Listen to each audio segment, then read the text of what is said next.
Keberhasilan timnas Indonesia U23 mencetak 9 gol ke gawang Taiwan turut mengundang perhatian salah satu media Vietnam.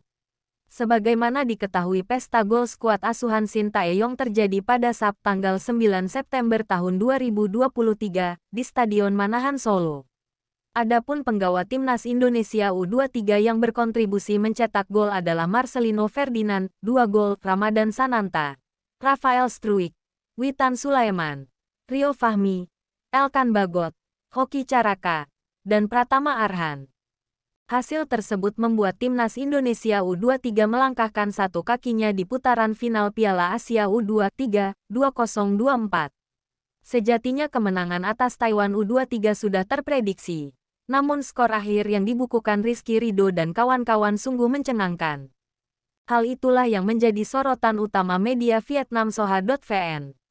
Media tersebut menilai kemenangan Indonesia sungguh tidak terduga secara skor. Hasil positif itu akan membuka jalan untuk menuju putaran final Piala Asia U23 2024 setelah menunggu lebih dari satu dekade. Timnas Indonesia U23 menang dengan skor yang tidak terduga membuka jalan menuju putaran final setelah menunggu lebih dari satu dekade, tulis headline Soha.vn. Mungkin hanya sedikit orang yang berpikir Indonesia U23 akan menang dengan mengagumkan melawan Taiwan U23 9 gol tanpa balas, tutup Soha.vn dalam artikelnya.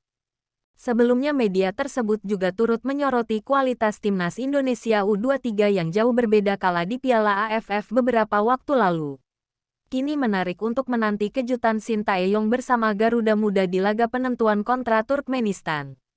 Media Vietnam Soha.vn juga menyoroti bagaimana menakutkannya komposisi skuad timnas Indonesia U23 yang diracik langsung oleh Shin Tae-yong untuk mengamankan gelar juara grup kualifikasi Piala Asia U23 2023. Bahkan Shin Tae-yong mulanya lebih memilih menangani timnas Indonesia U23 ketimbang mendampingi tim senior di laga FIFA Matchday lawan Turkmenistan. Keputusan tersebut bukan tanpa alasan. Pasalnya skuad timnas Indonesia U23 kali ini adalah gambaran tim senior di masa yang akan datang. Meski demikian, Shin Tae-yong tetap memimpin timnas Indonesia senior.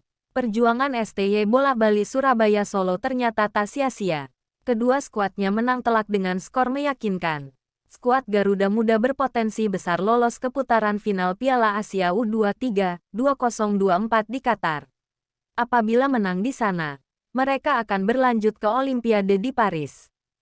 Perjalanan timnas Indonesia U23 yang masih panjang lebih layak untuk ditangani langsung secara serius oleh Shin Tae-yong, tentu tanpa melupakan timnas senior. Soha juga yakin timnas Indonesia U23 bakal juara grup.